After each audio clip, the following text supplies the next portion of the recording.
Hello friends, எல்லாரும் எப்படி இருக்கீங்க? Welcome to my channel. இன்றைக்கி நம்ம சூப்பர்வான கார்டனை பற்றி தான் பார்க்குறோங்க. அதுக்கு முன்னாடி நம்ம சேனலை இப்போ தான் ஃபஸ்ட் டைமாக பார்க்குறீங்க அப்படின்னா மறக்காமல் சப்ஸ்கிரைப் பண்ணிடுங்க. அதுக்கு பக்கத்தில் இருக்க பெல் ஐக்கனையும் ப்ரெஸ் பண்ணிவிடுங்க.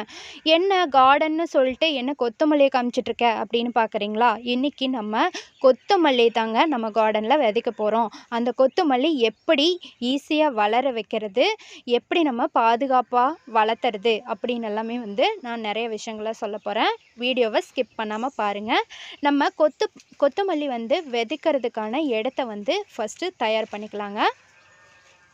கொத்தமல்லி வீட்டுக்கு அளவாக தான் விதைக்க போகிறீங்க அப்படின்னா இந்த மாதிரி சின்ன ஸ்கொயர் ஷேப்பில் இந்த மாதிரி இடத்த தயார் பண்ணிங்கனாலே உங்களுக்கு போதுமான அளவு. இல்லை நம்ம மார்க்கெட் போகணும் அந்த மாதிரியெல்லாம் பண்ணணும் அப்படின்னா நீங்கள் வயல் 1 ஏக்கரை 2 ஏக்கரை விதைக்கணும் அப்படின்னா கூட இந்த மாதிரி கூட நீங்கள் விதைக்கலாம். கண்டிப்பாக இந்த மாதிரி கூட நான் சொல்கிற டிப்ஸை பார்த்து கூட நீங்கள் விதைக்கலாம். நல்லாவே வளரும். நம்ம கொத்தமல்லி விதைக்கிறதுக்கு முன்னாடி ஃபஸ்ட்டு நம்ம உரம் போடணும். என்ன உரம் அப்படின்னா ஆட்டு புழுக்கையும் மாட்டு சாணம் இருக்குது பார்த்தீங்களா, அது மண் மாதிரி ஆயிருக்கும். மண் மாதிரி நல்லா உரமாயிருக்கும். அதுதான் நல்ல உரம். அதை நம்ம போட்டுடலாம். ஃபஸ்ட்டு நம்ம கொத்தமல்லி விதைக்கிறதுக்கு முன்னாடி இதை நம்ம போட்டு நல்லா பரப்பி விட்டுறலாம்.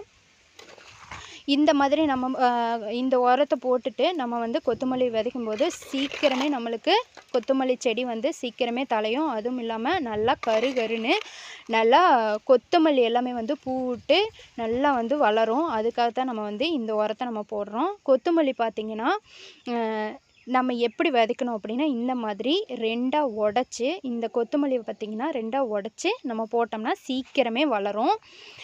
இது பார்த்திங்கன்னா நம்மளுக்கு கொத்தமல்லி தலையும் கொத்தமல்லி செடியும் பார்த்திங்கன்னா அதிகமாக கிடைக்கும். அதனால தான் இந்த மாதிரி 2ஆக உடச்சி நம்ம போட போகிறோம். 2ஆக உடச்சி வச்சுருக்கேன். இப்போ நம்ம இந்த கொத்தமல்லியை நம்ம தூவிடலாம். எல்லா இடத்துலையும் இறச்சி விட்றலாம். நம்ம ரெடி பண்ணி வச்சுருக்கேன் அந்த இடத்துல இறச்சி விட்றலாங்க. இறச்சி விட்டுட்டு நல்லா எல்லா பக்கமும் இறச்சி விட்ருங்க. இந்த மாதிரி இறச்சி விடுங்க.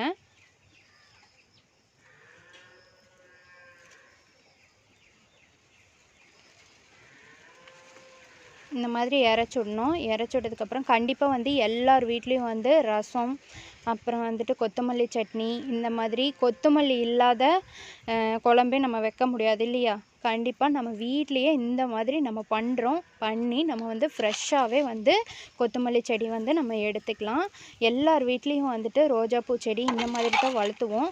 கண்டிப்பாக இதை நீங்கள் பின்பற்றி நீங்கள் பண்ணி பாருங்கள். கண்டிப்பாக சீக்கிரமே உங்களுக்கு வளர்ந்துடும். நம்ம அதே உரத்தை மேலேயும் நம்ம போட்டலாம். அந்த கொத்தமல்லி எல்லாமே மூடணும். அந்த கொத்தமல்லி எல்லாமே மூடுற அளவுக்கு நம்ம லேசாக மண்ணை போட்டு விட்டுறலாங்க. மண்ணை போட்டு விட்டதுக்கப்புறம் நம்ம என்ன பண்ணுறோம் அப்படின்னா நம்ம அது மேலே நம்ம தண்ணி தெளிக்கிறோம். தண்ணி தெளிச்சுட்டிங்க அப்படின்னா நம்ம இப்போ தான் போட்டிருக்கோம் இல்லையா, தண்ணி நல்லா தெளிச்சுடணும். அப்போ தான் கொத்தமல்லி கருகி போகாது. மறக்காமல் இதை ரெகுலராக நீங்கள் பண்ணணும். கொத்தமல்லி நல்லா வளரணும் அப்படின்னா டெய்லியும் நீங்கள் தண்ணி தெளிச்சிட்டே இருக்கணும். தண்ணி தெளிச்சிங்கன்னா தான் நல்லா வளரும். இப்போ பார்த்திங்கன்னா ஃபுல்லாகவே நல்லா தண்ணி தெளிச்சுட்டாச்சு. தண்ணி தெளிச்சதுக்கப்புறம் மேலே கொத்தமல்லி தெரிஞ்சுது அப்படின்னா மண்ணை அது மேலே போட்டு மூடி விட்ருங்க. இந்த மாதிரி நல்லா பரப்பி விட்ருங்க. பரப்பி நல்லா மூடி விட்ருங்க. மூடினதுக்கப்புறம் இப்போ லாஸ்ட்டாக கடைசியாக நம்ம என்ன பண்ணுறோம் அப்படின்னா கொத்தமல்லி காக்கா குருவி இந்த மாதிரி எடுத்துகிட்டு போகாமல் நம்ம பாதுகாத்துக்கிறதுக்கு எப்படி பண்ணலாம் அப்படின்னா 4 பக்கமும் நான் பெரிய கல்லாக வைக்கிறேன். 4 பக்கமும் நல்லா பெரிய கல்லாக வச்சுட்டு குச்சியோ இல்லைன்னா உங்கள் இடத்துல இருக்க குச்சியோ இல்லைன்னா இரும்போ இருந்துச்சு அப்படின்னா இந்த மாதிரி 4 பக்கமும் வச்சுருங்க. நான் தென்னை மட்டை வைக்கிறேன். தோட்டத்தில் தென்னை மட்டை அதிகமாகவே இருக்கிறதுனால நான் இதை எடுத்து வச்சிட்றேன். 4 பக்கம் வச்சுக்கோங்க. நல்லா அந்த செடியில் முட்டாத அளவுக்கு, செடி வளர்ந்ததுன்னா முட்டாத அளவுக்கு நல்லா தள்ளியே 4 பக்கம் வச்சுக்கோங்க.